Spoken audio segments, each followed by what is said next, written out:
Rachel Victoriana, author of Caught Up in Truth and Metaphor, an imaginary tale. And as I said to Rachel, uh, she's the star, and I'm gonna let her introduce herself in the best way she thinks. Okay. All right. Well, I'm Rachel, and everything you need to know about me is in that book. But I wanted to say something about the title because it's almost annoying.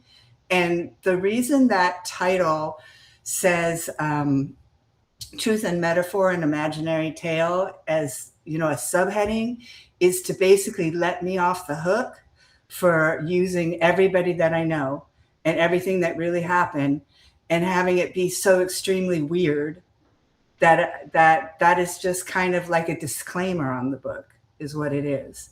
So, um, do you want me to just talk about what it is, the book? Okay. You go ahead. Right. Um, so let's see. I lost a job right before COVID, maybe about 6 months before COVID. And my life kind of fell apart. My support system fell apart. And I thought to myself, maybe if I write my story, I can figure out why I keep doing the same things over and over again, and basically suffering for no reason because I had been clean and sober in AA for about 15 years. And when I looked around the room, people with my kind of sobriety were doing really well. They were stable. But I just kept like building things and crashing things, building and crashing. So I started writing it as a straight memoir, first person. I sent it to my friend Fred, who actually would be a good thing to read about Fred because he's such a crazy character. And got so excited. I had written maybe 5 chapters, something like that. And he was like, give me more, give me more, give me more. And so I did, I just kept writing. And then somewhere along the line, I was like, nobody's going to believe this. Not a single word. So I decided to switch to third person and make it fiction, you know. And it's basically about a traumatic childhood that leads to addiction and all kinds of suffering, and how that suffering drives a person to get well. I would say that's the gist of it, without any details whatsoever. So you can help me out now, Stefan. Okay, yeah. Please. Well, you know what? Let's hear a bit about Fred. He was definitely one of my favorite characters, and I think eh, Okay. So when I was 20, I moved to the East Village, and I had 3 best friends. One was my boyfriend, Vincent, and the other was another couple, Fred and Charlotte. She can't have her name out there. That's not her name. Fred and Charlotte. And in this little scenario, Charlotte did not really, she wasn't an addict. She played around, but she just didn't have whatever thing it is that we have inside, that compulsion. But she was like a crazy codependent for Fred. She just loved him and, made sure he was okay, which was really hard. But in this scenario, Vincent would stand next to me because if he stood next to me, it made his using look less. yeah. And I would stand next to Fred, who made my using look less. Fred was the worst addict I've ever seen in my life. I've never seen anything like it. I mean, I remember one time he lived in New Jersey, like right on the other side of the tunnel, and he would drive in and go to Alphabet City to buy drugs. But I remember one time, I don't know why I was in New Jersey, but he drove me like to the city. I'd never seen anything like that either. He drove a car, the way he did drugs, the way he lived his life. He was just so freaking insane. He was always getting arrested. Um, I don't know. I should find that part about him. But I was even thinking, because some of these characters, I could get them. Like it would be fun to talk to Fred if I could get him. My foster daughter, Tiziana, who's watching, said that she would at some point like talk about the experiences that are in the book. It just seems fun. These are real people. And that's, I think, of interest. Yeah. You know? Yeah, and like you said, you were all addicts, but you weren't just that. Like you were you're bohemians, the way I've read them. Like Fred was definitely a very smart guy, a very intelligent and very talented individual. Your then boyfriend Vincent, Mhm. he was very well read, very cultured. Yeah. Uh, So, I mean, um, Vincent's father was a corrections officer, and they would play a game all day, driving in the car, wherever. The father would pick a word from the dictionary and ask Vincent to give its meaning. And so he had this extensive vocabulary. And then something about growing up in the tri state area around New York City back then in the 70s and 80s, those guys got a really good education. I yeah. mean, you remind me of them. I think that's kind of why I take to you so much, because they were young, but they were so well read, and like they didn't waste their time on silliness. It was always literature, and they were talking about literature or politics. In fact, Charlotte ended up being a speechwriter for Clinton. Ooh, ooh. So that's why we can't know her name. Well, yeah, she's really like made something of herself, right? Yeah, Yeah. I'd say she's in the New York City echelon right now, you know, Okay. hanging with the mayor and that kind of stuff. But she's a Okay. very real person, down to Yeah. earth, real person. So, and those guys, Vincent, did you ever hear of a place called Naropa? Like reading Uh, about Ginsburg and Burroughs and all those guys? no, Or like I'm not gonna pretend like it rings a bell right now. no, that's cool. So Naropa, I don't even know where it is. I should know where it is, but this is how like all my smart intellectual friends, and then just me dreaming in the corner of weird shit. But they, um, so let's see. Vincent is in his early 20s and he goes away for a summer to Naropa, and he meets a bunch of really cool guys. And I think Allen Ginsberg and Gregory Corso were like teaching the whole way through the curriculum. And then Burroughs would come in, drop by Hmm. when it felt like it, kind of thing. So they were right there, cutting edge. I think they call themselves the post beat generation now. Hmm. They have, well, some of these guys, there's a guy actually, I don't know if he would care, but there's a guy on Substack, Richard Modiano, and he Hmm. is a fabulous poet. And he was kind of like the oldest one of those guys when they were at Naropa. And just like that to me, and again, everything in my life until recently always had like a sort of filter between me and the world, so I Hmm. perceive things kind of softened, or not with a strong perception, just sort of as a feeling. And that cultural scene was so big in the East Village in the 1980s. I mean, it wasn't just about poetry, it was about film, it was about art, it was even about journalism. Like everything was working together at that time, and it was a cultural event. Like I've heard people say what happened downtown Manhattan in the 1980s was a cultural explosion in the same level as Haight Ashbury. Hmm. There was a lot going on there. Yeah. Mhm. Yeah. Now, it's interesting that you said that, like your friends were intellectuals and they were debating literature and you were there dreaming weird shit in the corner. But I, because of some discussions on Substack, I was thinking, what are the markings of an intellectual?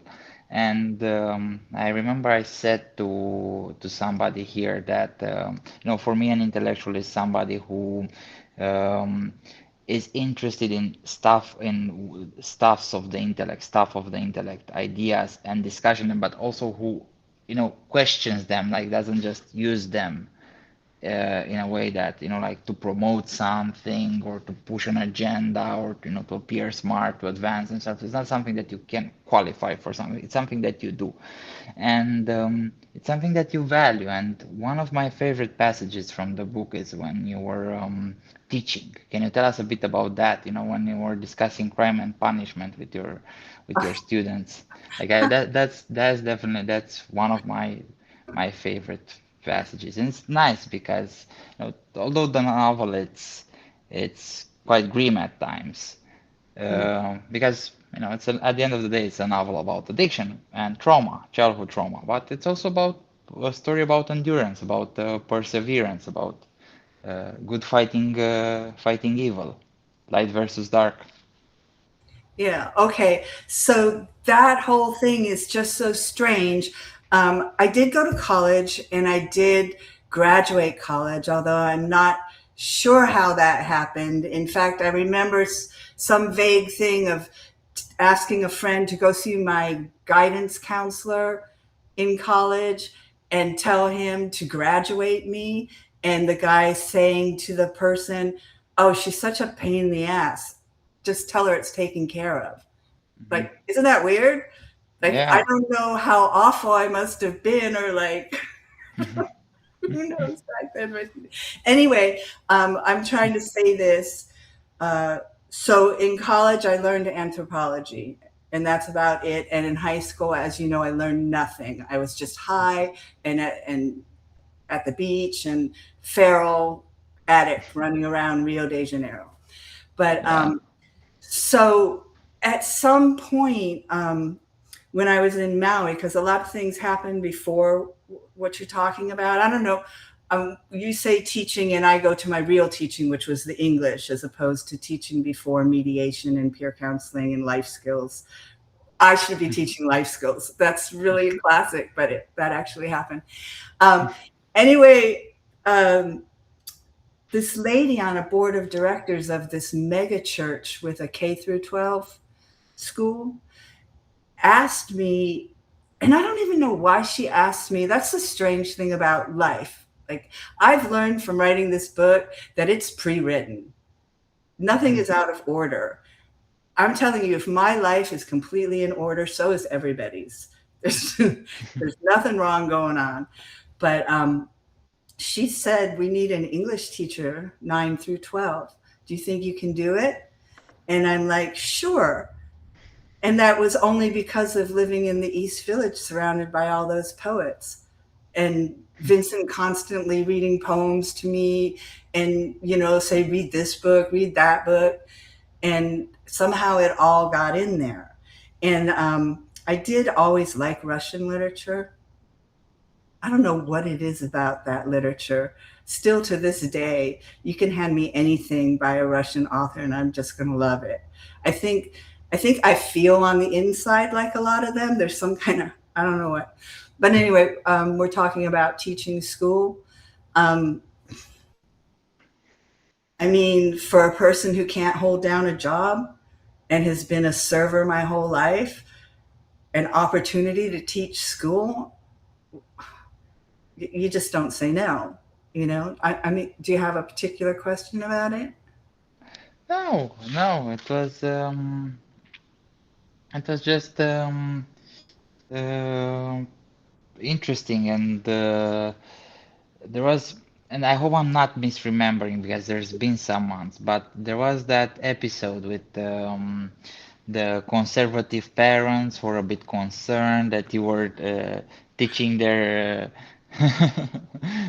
children morally questionable works, and it was something with Dostoevsky. Yeah, definitely there was Yeah. Dostoevsky involved, Okay, I and can tell how, that story. yeah, Yeah. So, yeah. yeah. Um, So first of all, coming from the East Village 1980s, like in my mind, I don't consider any literature like something you shouldn't read. And that was one of the problems for me, being involved in church, which I put on church so that I wouldn't use. It was a tool for me to stay clean and sober. And I was also getting blessed by it, getting a paycheck and everything. But so I chose Crime and Punishment for my senior class because I wanted to make sure when they got to college and they came face to face with literature like that, um, that they'd be okay. Because I wasn't okay when I got to college. I failed my first year. It was awful. I didn't know how to study. I didn't know how to learn. Um, all my reading was from Tolkien and like C.S. Lewis, but the sci-fi, not anything intellectual, but sci-fi. Um, so I chose Crime and Punishment, and we would read it sitting in a circle in the class, and everybody would take parts, and the narrator would narrate, and we went through it, and I mean, I guess one of the kids went home and said this guy is going to kill somebody with an axe or something. I don't know what they said, and that that particular environment in right wing evangelical Christian American church. I don't know if you guys have anything like that. Like, did you ever? You've seen maybe in a movie the snake handler churches. Oh yeah, yeah, yeah. Okay, so right wing, oh God, I'm going to get in trouble, but right wing Christian American church is one click shy of snake handling. It is like Okay, yeah. completely controlled. Your thoughts are controlled. Your Bible interpretations are controlled. You have a role, you play your role.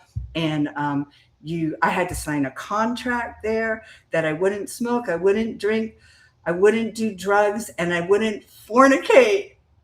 Can you imagine? Oh Like, yeah.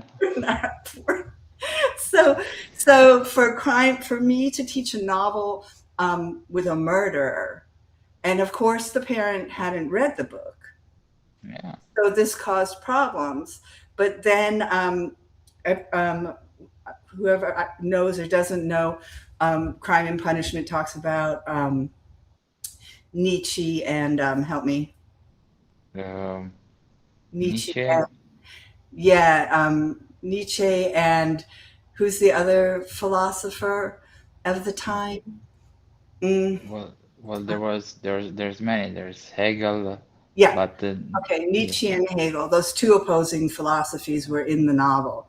And so we talked about that. We talked about it a lot, like who has a right to do what? Does anybody have a moral superiority where they can do anything? That sort of stuff. And so when the kids started talking about Hegel and Nietzsche at the dinner table, the father was like, oh my God, my kid, who I thought was just going to be like the rest of us and just be in a trade for his life. I'm looking at my kid. My kid's really smart. My kid yeah, can assimilate information. He's going to go to college. So that guy became such an advocate for me.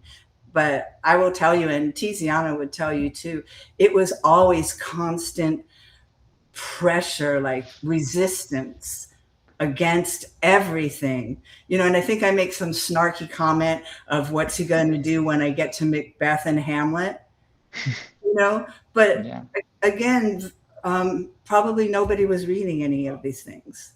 yeah. Well, it's interesting with Dostoevsky and Crime and Punishment because here in the Orthodox sphere in Eastern Europe, and I'm using Orthodox in more in the cultural sense here. We read it more as a story about redemption, and although there's those philosophical discussions, they're not the reason why people read the book and remember the book and talk about the book. It's more about a book about forgiveness and uh, in the inherent human goodness, Mm-hmm. at the end, and there's obviously that the Raskolnikov character and being entitled, but yeah, it's interesting. It's interesting to see the this novel as a spring for discussing ideas like Nietzsche and Hegel and all those philosophers. Um, Yeah, and not only that, in the book, I can't remember the character's name who was a drunk. yeah, Sonia's father.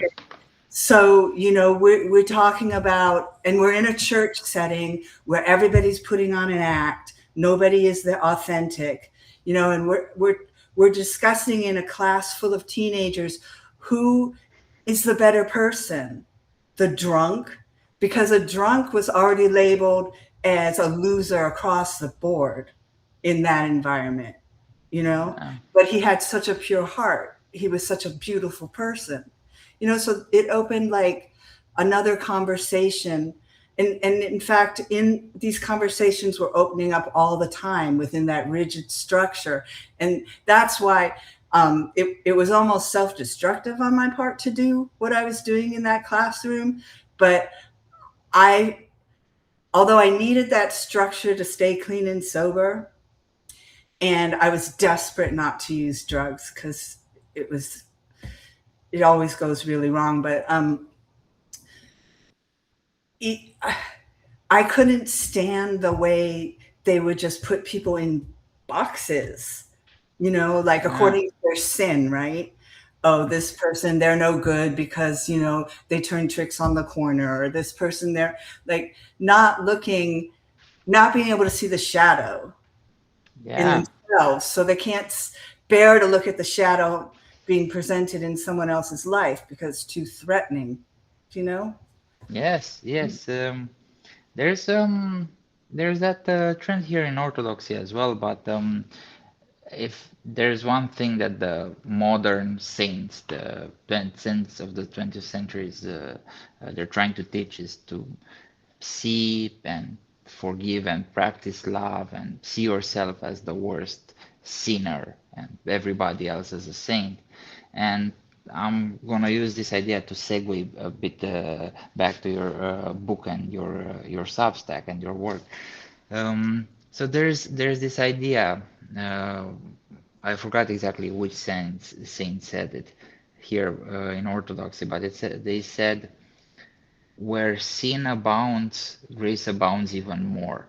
Hmm. And you have all this, and even like the word sin, it doesn't mean necessarily wrongdoing. It means missing the mark. It Right. means and in Orthodoxy, we see it as a spiritual sickness instead of, something morally wrong, something that somebody should be accused of and judged on.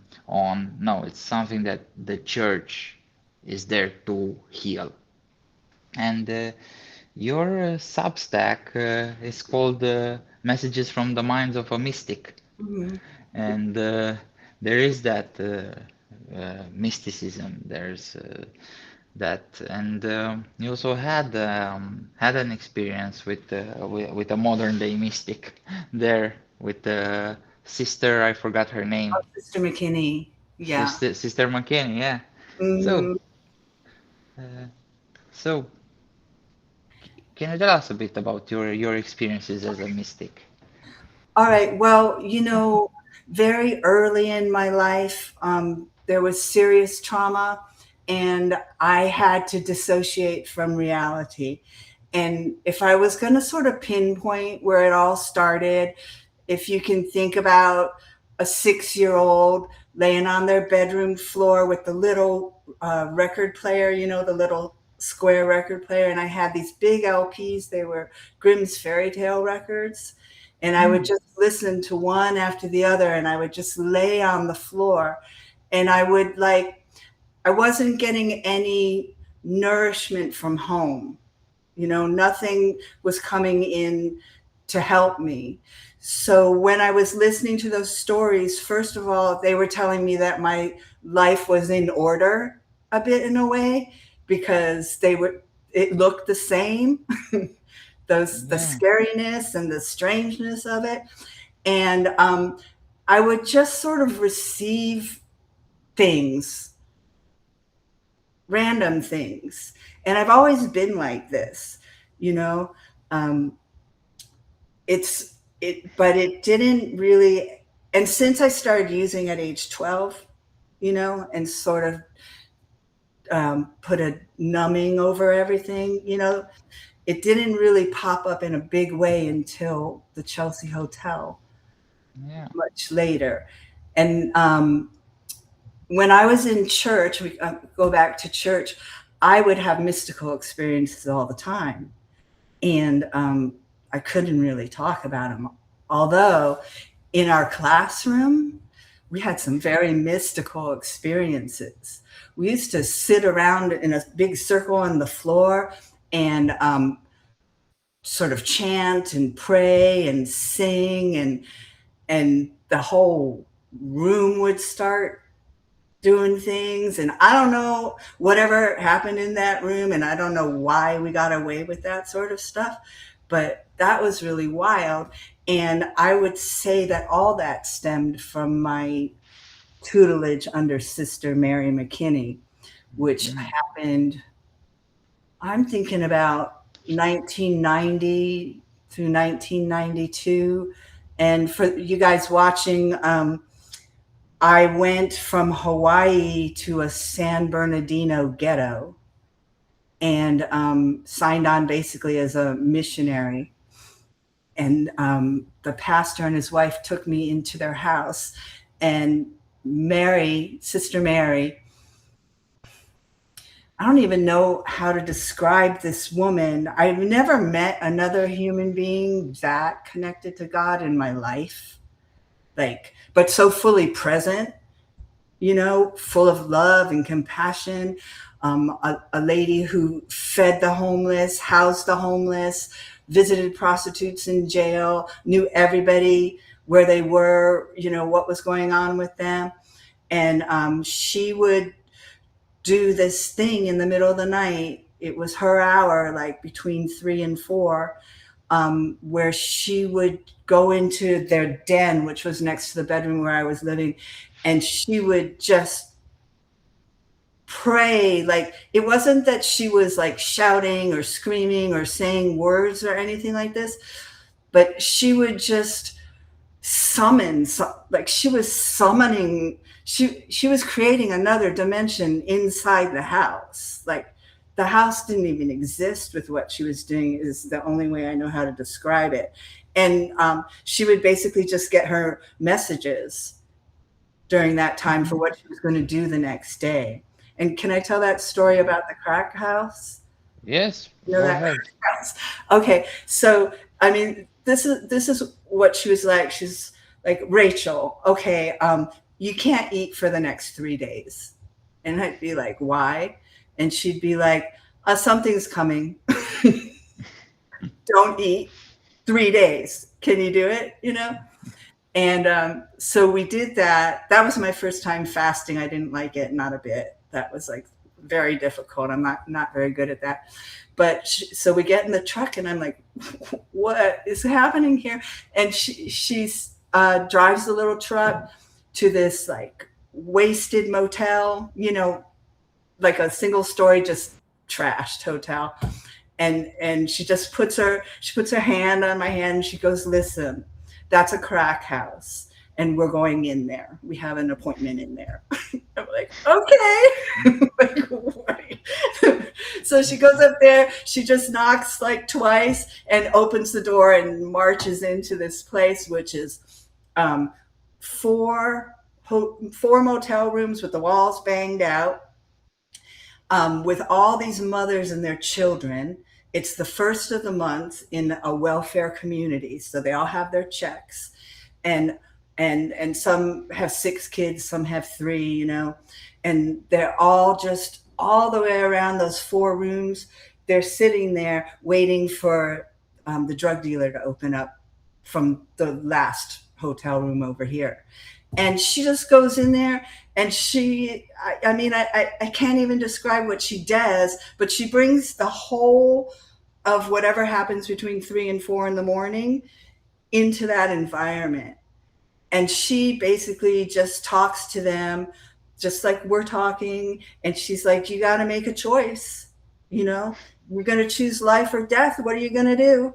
You know, and then giving them some scriptures and telling them some stuff. And she finishes in 10 minutes or so, and we're out the door. And I'm like, that's it. And she's like, that's all I got. You know, so she would get these instructions and she would just carry them out. Yeah. And Mm. that particular one, um, about an hour later, a mother and her kids showed up at the shelter and handed over the check and the stamps and said, I choose life. So I got to see somebody choose life, like as a result of this woman staying up in the night, communing with something, Yes. following and hearing something, following instructions, and a life is saved. You know? Yeah. Yeah, that's what, yeah. Yeah. No, listening to you tell this story, I can't help but think, you fasted for 3 days, and you've basically fasted for 3 days to go to a crack house and hear Sister Mary have a conversation, Uh-huh. have several conversations, just talk to people.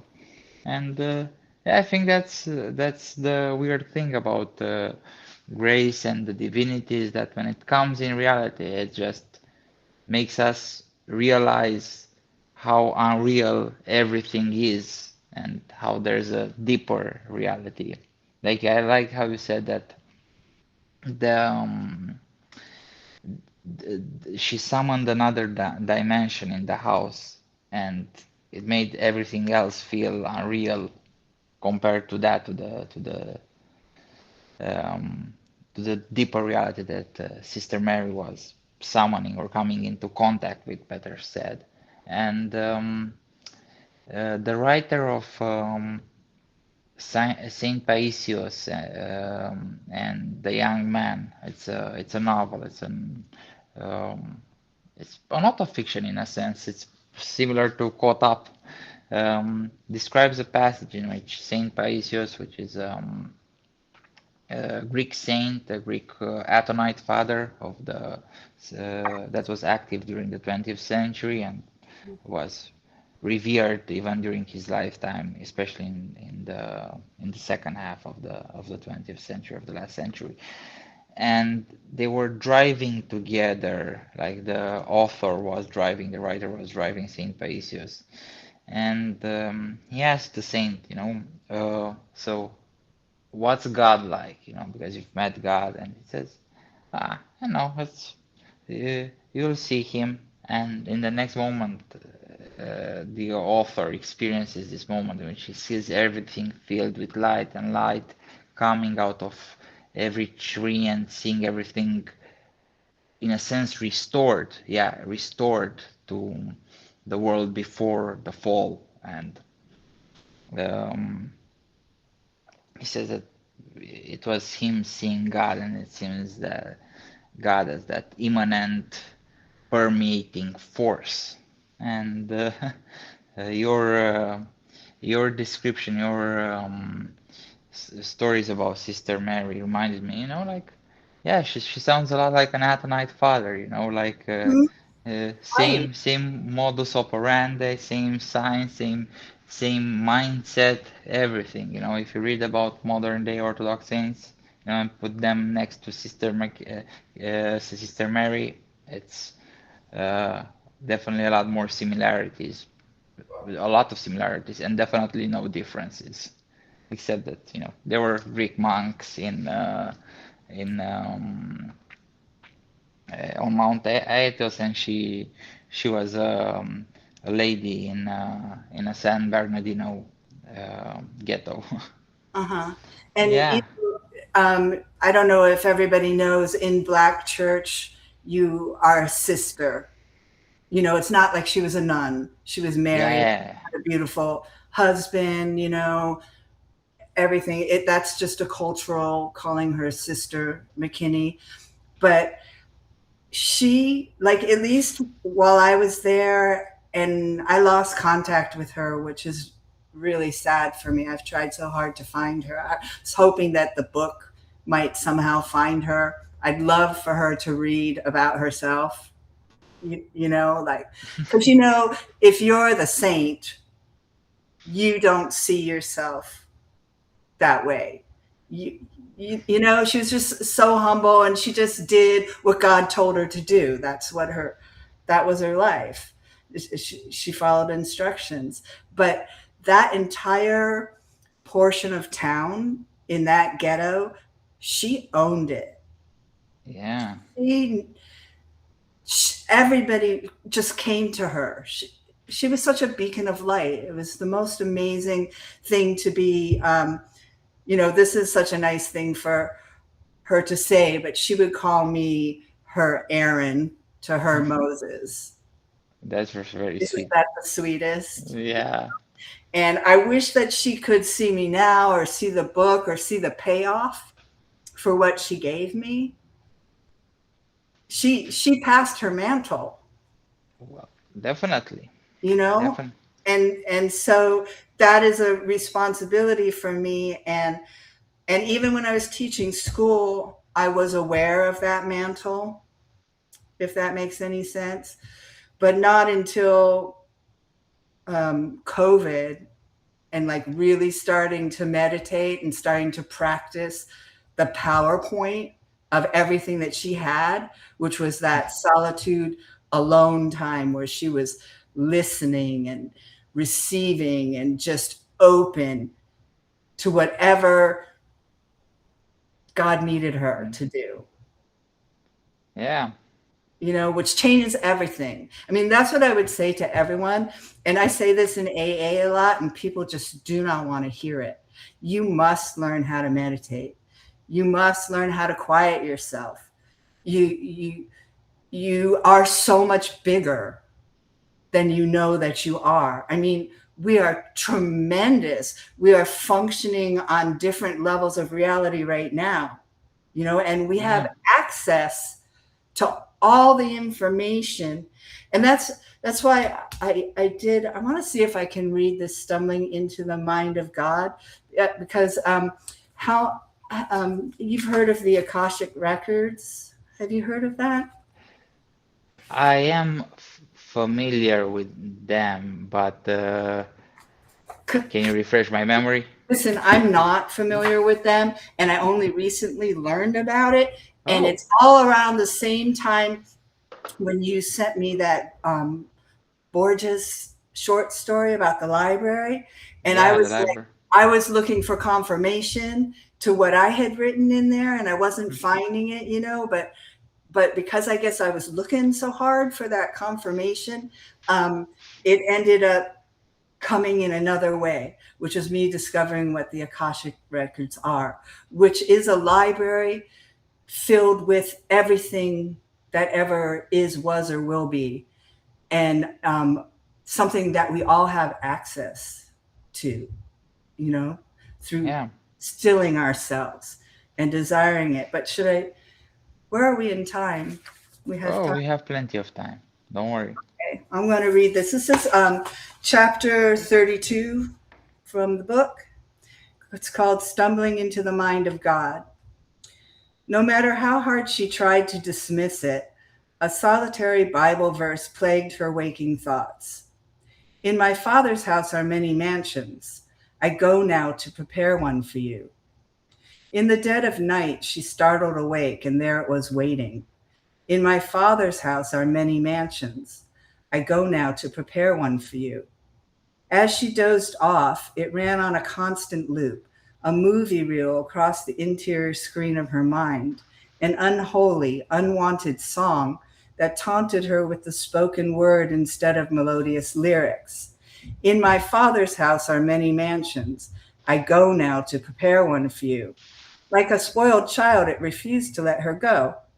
Okay, show me my mansion, goddammit. I'm begging you.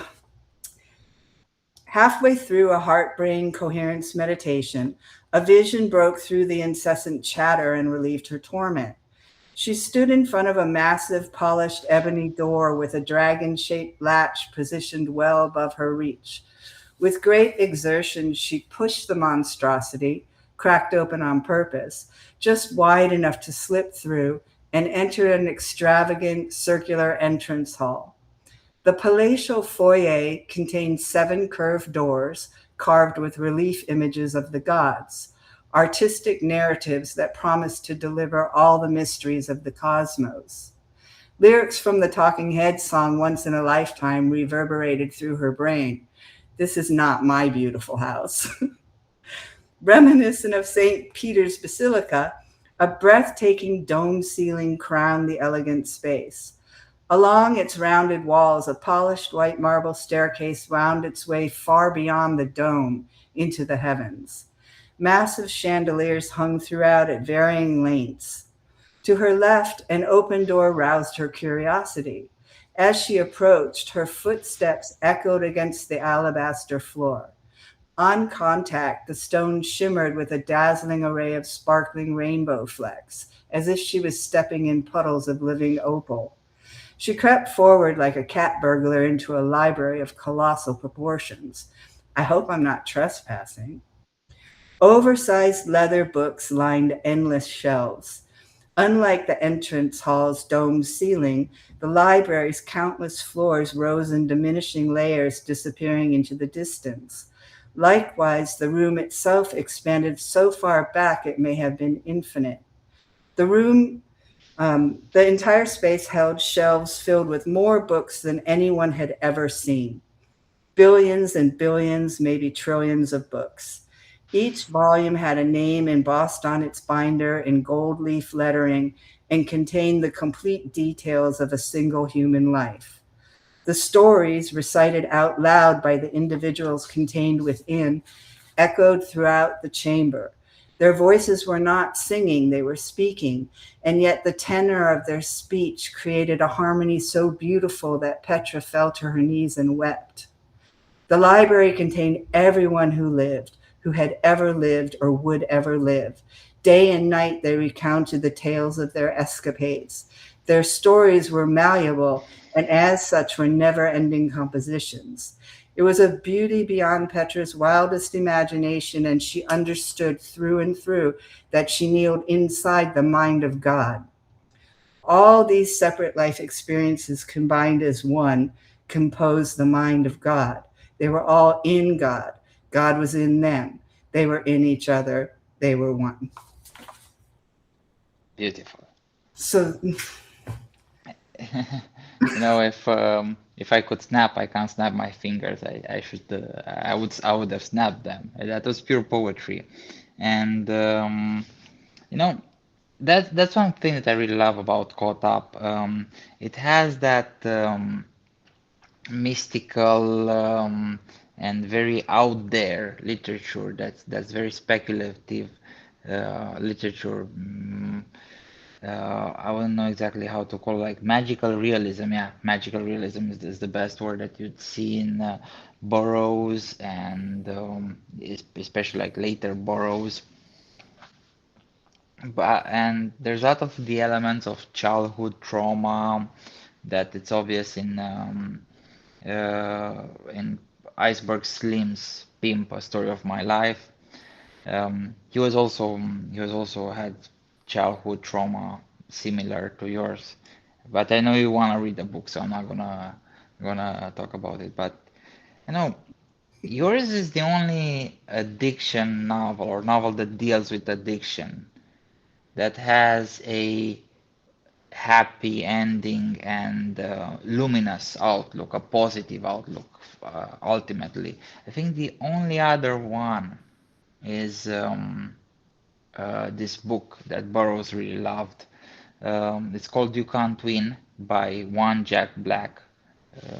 It's not the person's real name, not the author's real name, and it's about a burglar, a house robber who lived in America at the beginning of the 20th century, and he also got addicted to opium back then. He was smoking in opium then. Um, he has a lot of opium that then ran by Chinese workers because they were building the railways back then. And that's the only other addiction book that I can think of right now that, has a happy ending. It ends up with him getting clean, and he also gets an education in prison. He reads Shakespeare in prison. That's why he's such a great writer. And he basically writes You Can't Win as a critique of the penal system. That was the purpose of that book. It was to criticize the penal system and how stupid it was, to punish people for being poor, basically. Ultimately, yeah. Um, and obviously, it would have been forgotten if not for Burroughs. But yours ends with a positive, mystical outlook, and I think that's one thing about addiction. It's that, and especially why we are drawn to stories about addiction, because there's ruin. There's there's ruin. Like for example, in Requiem for a Dream, which is also about heroin addicts, and it ends horribly, horrible. But then again, there's also stories like The Tender Mercies with Robert Duvall that Mhm.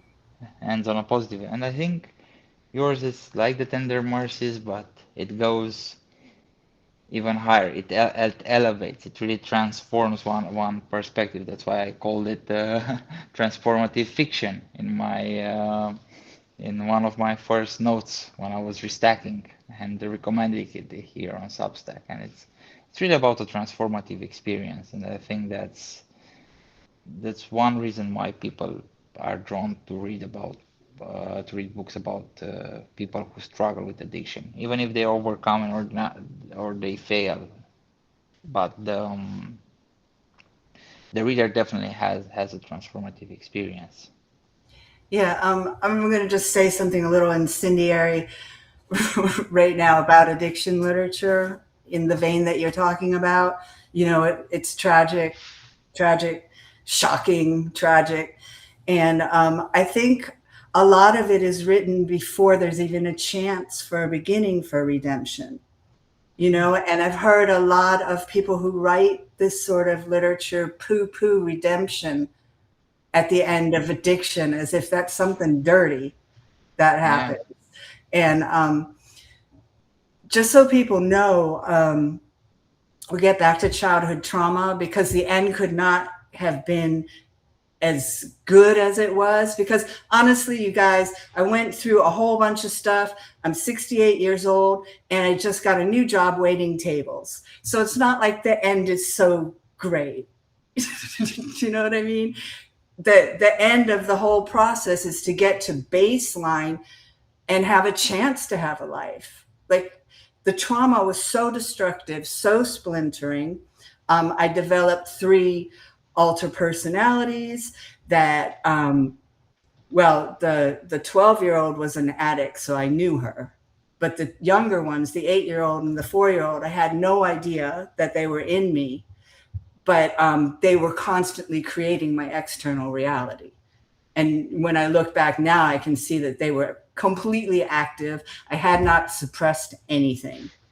I was a prisoner to what was going on, all the shattering that was going on inside of me because of childhood trauma. And some people will read my book and they'll be like, "Oh my God, yeah, somebody I got sexually assaulted once, when I was a child. It was nothing compared to what happened to you." And I'm like, wait a minute. How many times is too many times to sexually assault a child? Like, how quick do you splinter a personality perpetrating this kind of thing on children? You know, yeah, so how to integrate something that is so broken. And again, we get back to Sister McKinney because she held the key to how to yeah, integrate that relationship that you develop with the rest of the cosmos. I'm not just going to say God or, like all of creation. How do you become in communion with all of that so that you can get some help, so you can go inside and see what's really happening to you? And in the book, you go through the process of that awakening to the splintered pieces and being able to hear and listen and actually fight with each other and come to some sort of something or other. But and then when okay, here we all have parents, right? So depending, oh, I was doing that middle of the road. Okay, yeah. So what I'm trying to say is, when you read my story and you think it's so outlandish and so way out there and like such a sad, terrible story, I'm going to say to you, it is the most middle of the road. Hmm. Middle of the road. Because if you stop and you think for a minute, what we're not seeing that's happening today, even though it's filtering in, we are having containers, you know, vans, trucks full of children being carted all across the world and used for pleasure, you know. Yeah. And if they survive that, if they get away, if they pay their debt, if someone rescues them, look what you've got walking around on the planet, trying to work a job, trying to pay for an apartment. Shattered, splintered human beings that probably remember nothing, because you can't, as a young person, be fully present in something so perverse. Yeah. It's you must leave your body, you know. And so it is a middle of the road story. I don't want anyone to think that it is so shocking, because this is what the book is about. It's like, you don't really, well, you tell me if I'm right or I'm wrong because you read it.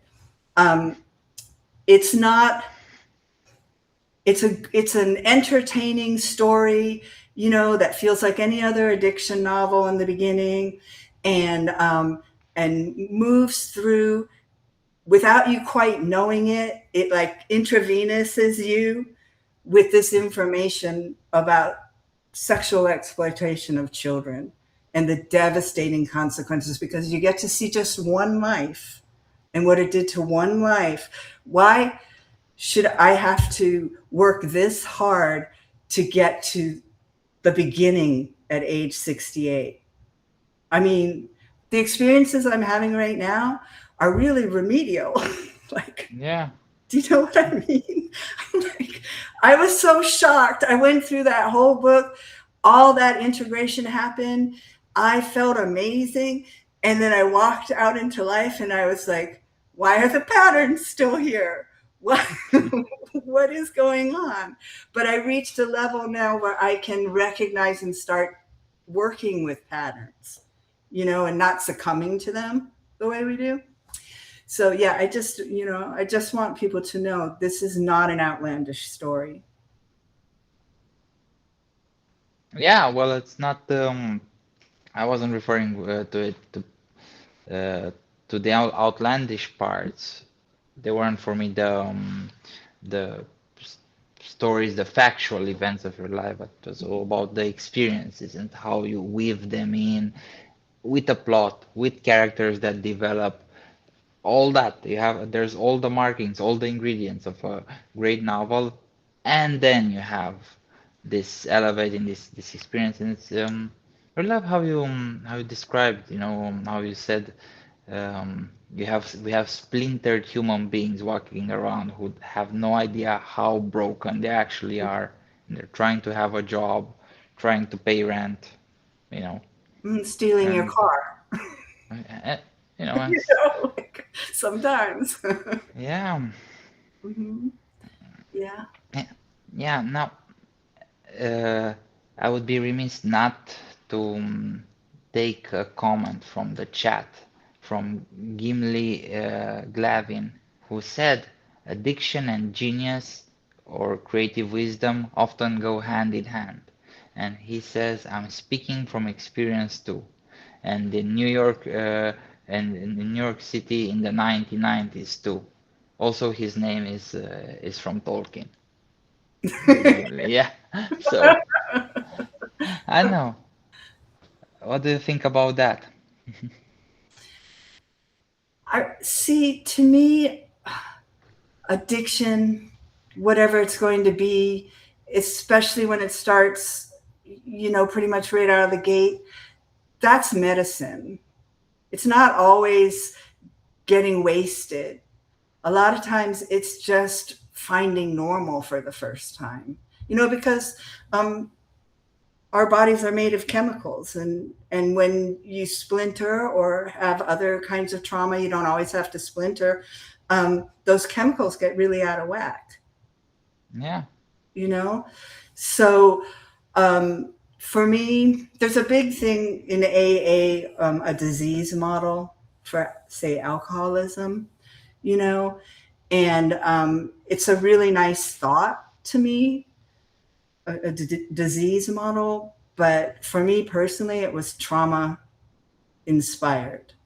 Like, I had I had a 4-year old who was riddled with guilt and neglect and abandonment, you know, and I had an 8-year old who was um, being, sexually offered around and stuff, and I needed to shove him down and make him disappear forever.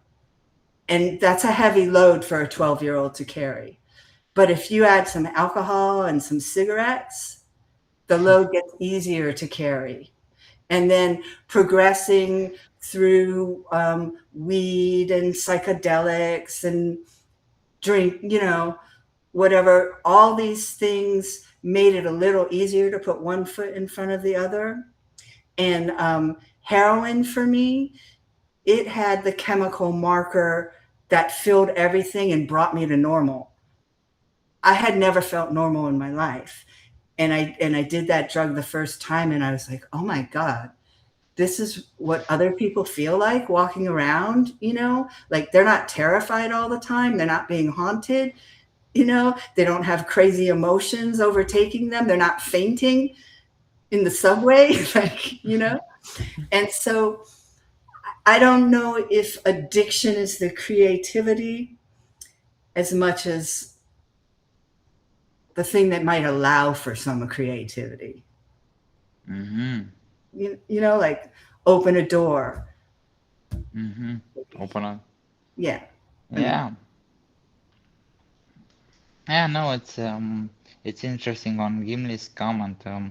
We had this experimental band here in Romania when I was in high school. So we're talking about 2009, 2013. They were um, they were called specie, which a translation would be species, and they had this sort of animal theme in their name, and uh, they were really progressive, and they were talking about, like changing society with their music, but they're also doing a lot of drugs, like a lot of drugs. Like mhm. um, when I was in my first year of high school, they opened shops for legal highs for synthetic marijuana and a lot of substances, and you know obviously they regulated them, but after a few teenagers got hospitalized, and those guys, a lot of them, I think they got HIV because they end up injecting ketamine and or heroin.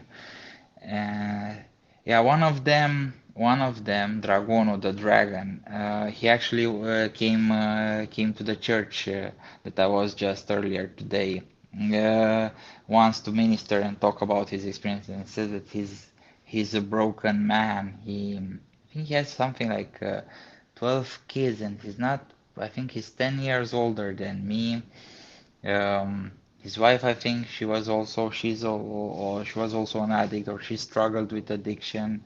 He says that he's on 3 or 4 medications to be functioning. He says he doesn't feel normal. He didn't say that, oh, like I've changed my life and everything is so great. No, he says everything is horrible and I have to face it, but I just want my sobriety.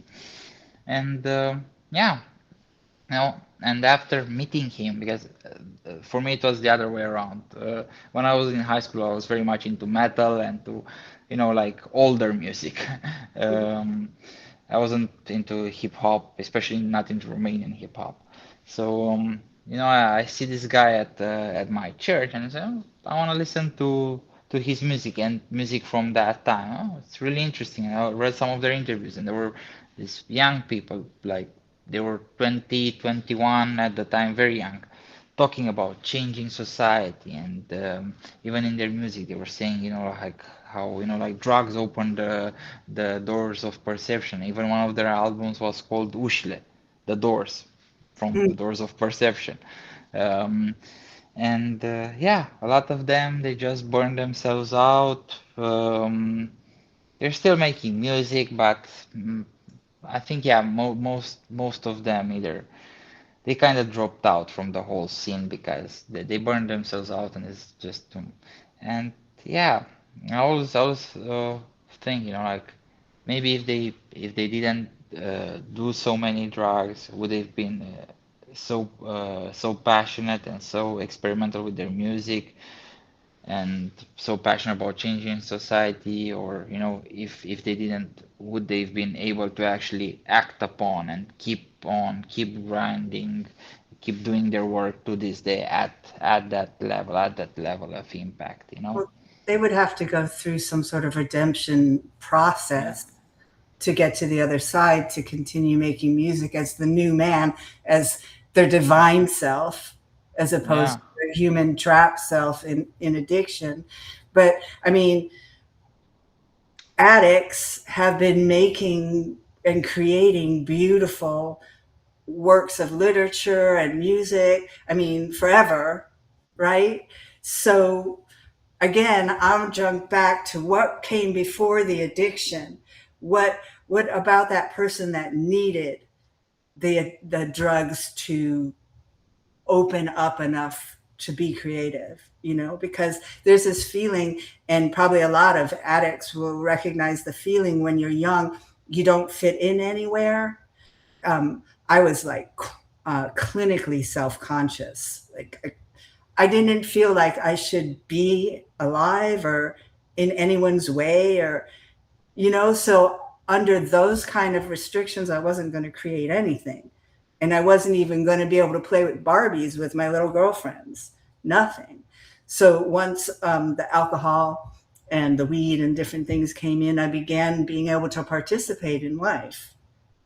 yeah, So possibly so many people, it looks like it's coming from the addiction, yeah, but it's just the person being freer because they're not strangled by whatever ails them. yeah, beautifully put. Mm. So before you go, what are you currently working on? What are you currently writing nowadays? Well, this happened when I was reading Caught Up. I got to a certain point in that book, and I tried to keep writing, and I couldn't write. And I'm like, "What's going on?" Heard it clear as day. You have not spiritually caught up to the book.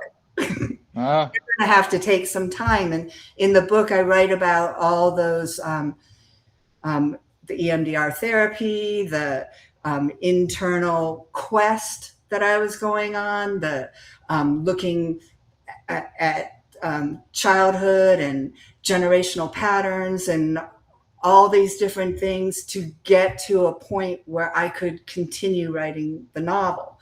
So the next novel is called Valhalla, The Eternal mhm. Adolescent, and it stars 12-year-old Petra. It's going to be the story of what happened to her. I can't say if it's fiction or not at this point. Right now, it's pure fiction to me, but that doesn't mean a thing. Like the end of my book, most people who read it say, wow, you have a great imagination. But I'm like, no, I'm a journalist. I went to those places and I wrote down what I saw. This is what happened. I was there. I was sitting at the table with, these two monsters, these two gods, and my three younger selves. And we were having a mediation, that I don't even have it in me to come up with what happened at the end of that book and how the different parts were drawn out and heard and helped. But so I have the first two chapters. I know what that's about. And it's kind of funny. I was holding off on Iceberg Slim because I was afraid if I read it, since it takes place in the 19 uh, after World War II into the early 50s is the time frame of it, and I was afraid that he would influence me. And so, like the first two chapters, I'll write them, and then I'll go to history to see if that existed, and it does. That's weird. Okay. That's weird stuff. Yeah, it's weird. Okay, so I did read the first couple chapters of My Life as a Pimp, so I know what happened to him as a child. Oh yeah. Yeah, I do know what happened to him as a child, but I'm kind of waiting to use him for confirmation, if that makes any sense. Yeah. Because now Yeah. I'm dealing with traveling to other dimensions, going back into a past life, stuff I know nothing about. Like I knew nothing about the Akashic records. Lately, for some reason on the YouTube, Edgar Casey has been coming through. Do you know him, Edgar Casey? No. He is a psychic from the 1930s, 40s, who did all these readings. You would love him. And I just found him. People on here are like, yeah, you don't know about that guy? And I'm like, no, I didn't know about this guy. But he's a high recommend. But also Carl Jung and archetypes, because now I'm getting into pattern recognition in this next novel and everything. And my new job at the restaurant, I'm looking at archetypes inside the restaurant, and I'm like studying the way the pattern works instead of being in it. I'm like, oh, look at that, look at that, look at that. And there's no judgment or anything because I'm studying patterns, and everybody's just playing their role. Like nothing is personal. It's really weird. But anyway, so Edgar Casey and Carl Jung and his archetypes are like my main focus of learning right now. And I know that I need it for the next novel is what I'm saying. But yeah. That was a cool character, 12-year-old Petra. Yeah. I love her. Yeah, no, she's definitely something. Yeah. Very memorable. Like all of her characters. Even like Fred, like you mentioned the name, and I was like, oh, like people have to know about Fred. Yeah. They have to know about Vincent. They have to know this man. I love this man. I mean, tell us a bit about Vincent. In this life, in my condition, I had such a powerful love. It only lasted like 7 or 8 years back in the 80s, but he was such a beautiful man, and he met a sad end, a very typical end for people like us. But I want people to know about him. I want people to know about Fred and Vincent, and I want people to know about my beautiful foster daughter. I don't know if you would ever consider meeting some characters from my book on your live, but I would love to. Like Chef Gavin. Do you remember that part in the hotel with Chef Gavin? Refresh my memory a bit. Okay. So I worked for this restaurant hotel, and they made me a digital marketing manager. And I was working with the chef to launch a restaurant, and we just made it happen. I mean, it took off on social media. We both got addicted to social media, and we started making I shouldn't say we, he just approved, but I started making these outlandish ads for like Bohemian hotel in New York City, but I was working for some Southern Baptists with family core values. So we went through this whole thing together. Both of us, the title of that chapter is called Crash and Burn.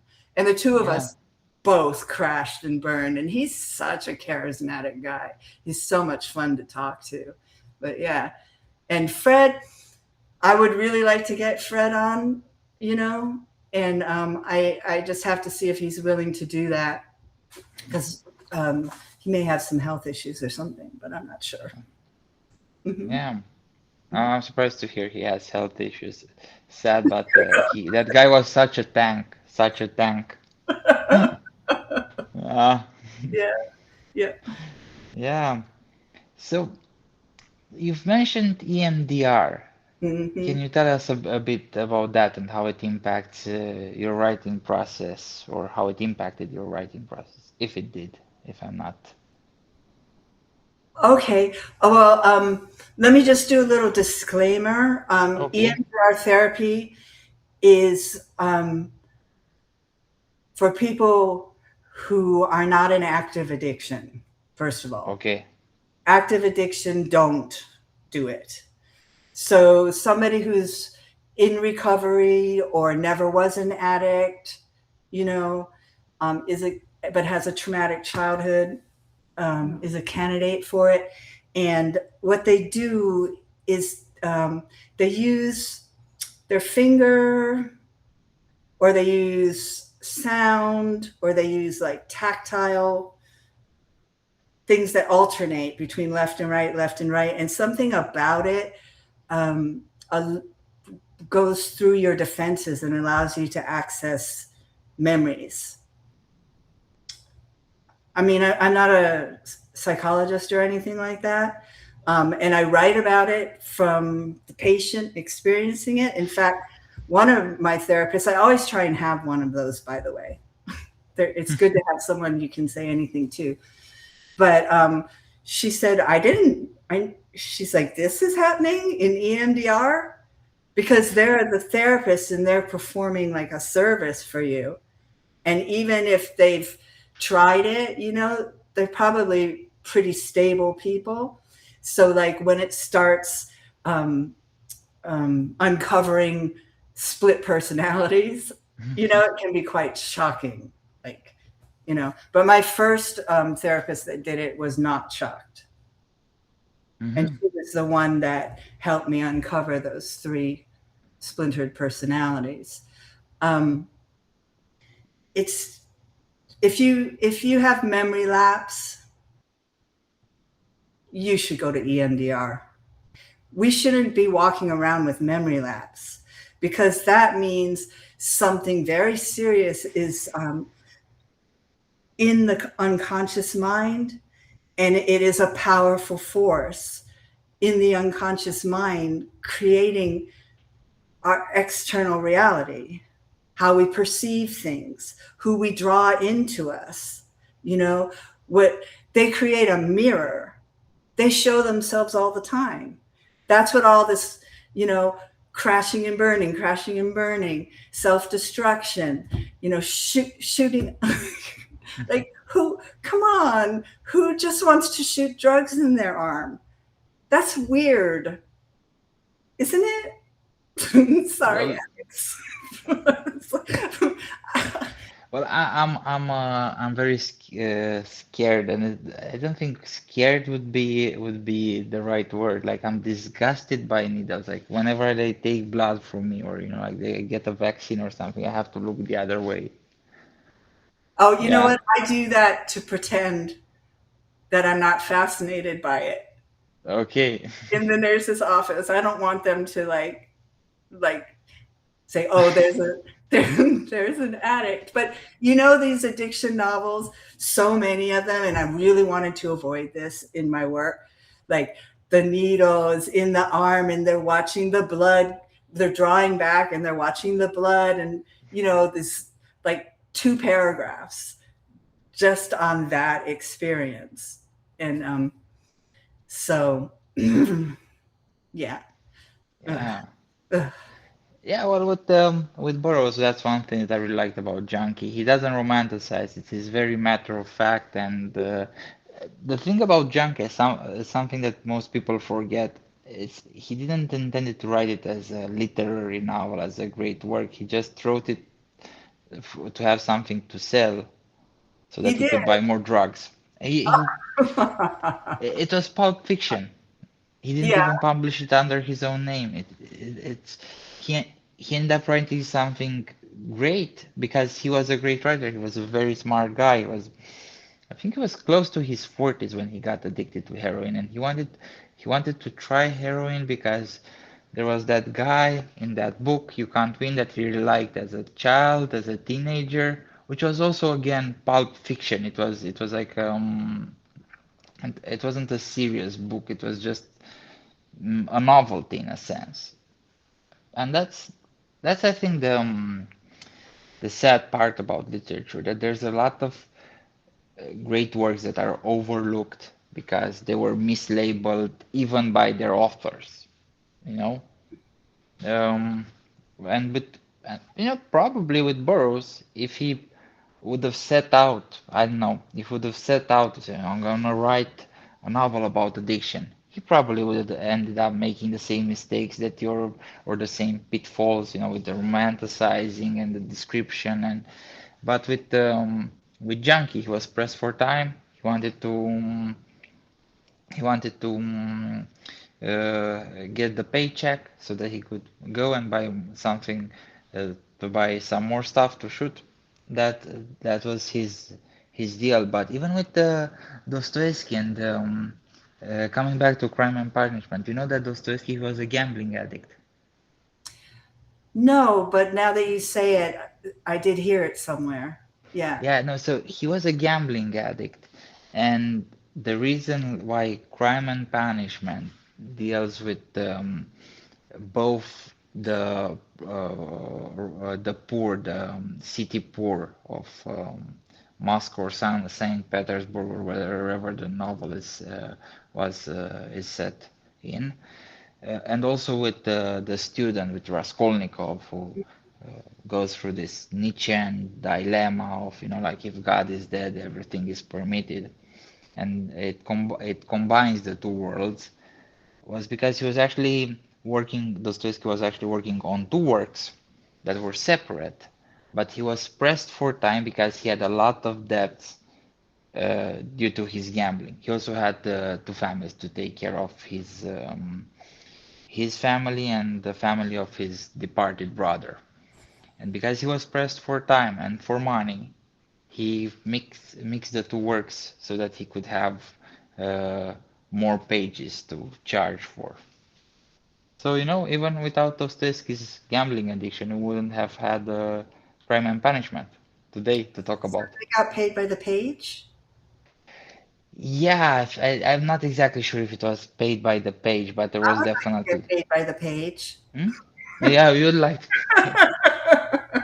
Yeah, yeah. I wouldn't want to say that. I think he might have been paid by the page. Definitely, there was something to do with page number, or he needed the manuscript to be of a certain length for him to receive a certain Oh, amount of yeah, money.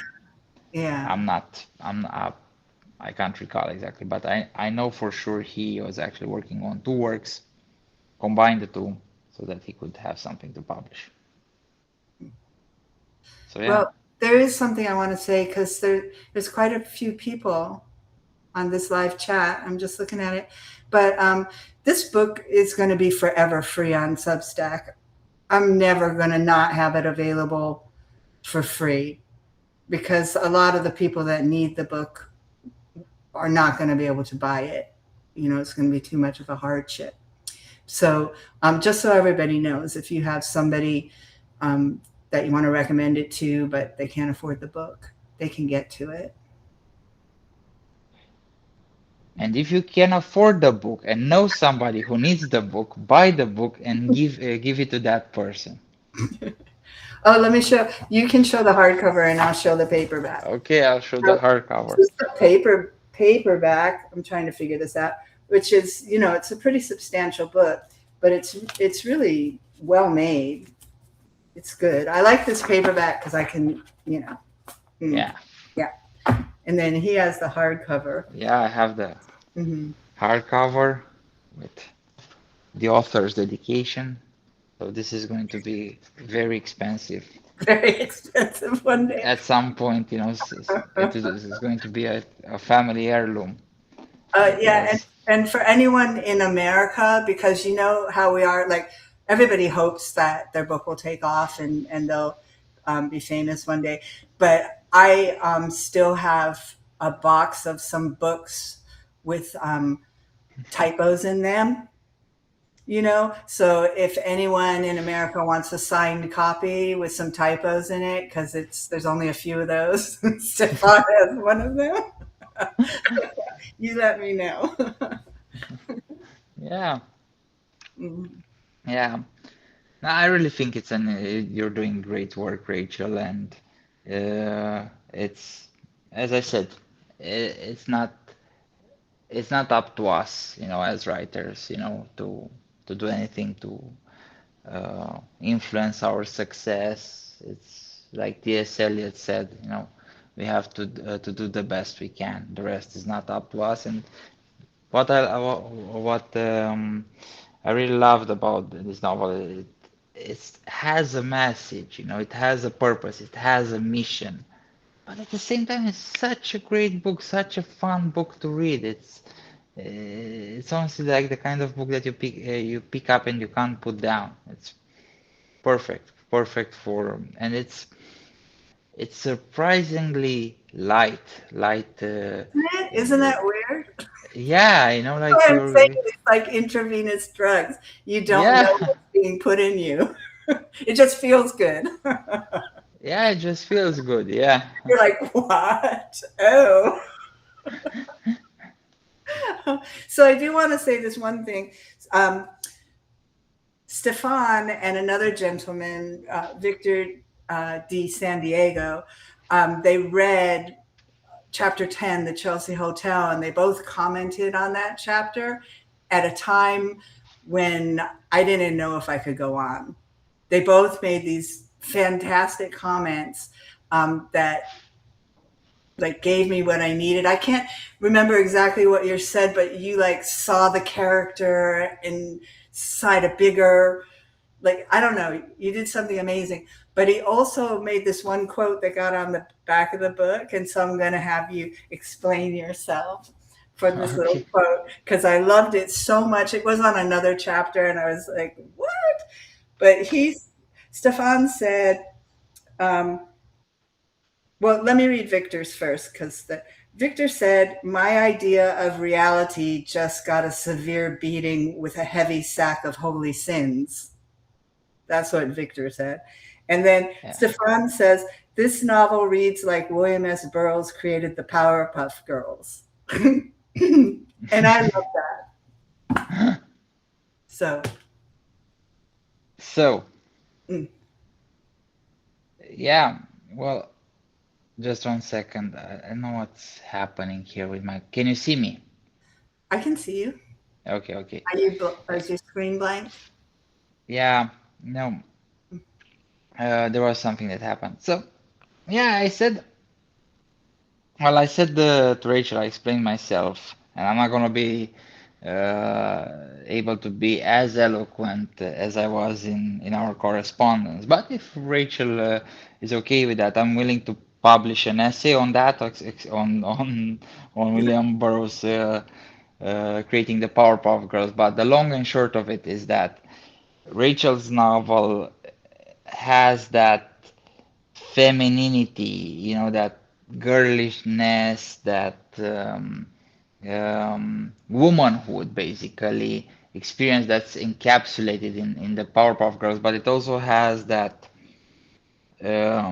drive of, fighting unbeatable odds, fighting,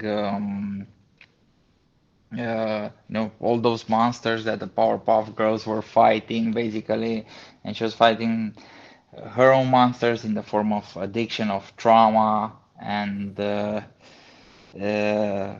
that's why I said that's what I had in mind when I wrote the quote. It's it's it's powerful. It's a really powerful work, and it's as I said, it's entertaining. It's entertaining like a good cartoon, like the Powerpuff Girls, but it's also full of a profound and simple, ultimately simple moral lesson. But yeah, that's Mhm. uh, I'm kind of butchering it here, but it's really late right here, and I Sorry had a to long day. spot. Yeah.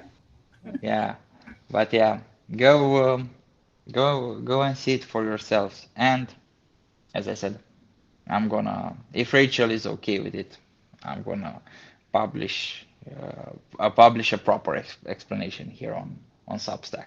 I would love that. Yeah, Okay, absolutely. Hmm. so we're on. Okay, well, unless people have some questions for us, for Rachel especially, I think it would be a wrap on my end, unless you, Rachel, wanna share share some more. Um, Read the book, see what it's about. You're gonna like it. Yeah, Mhm.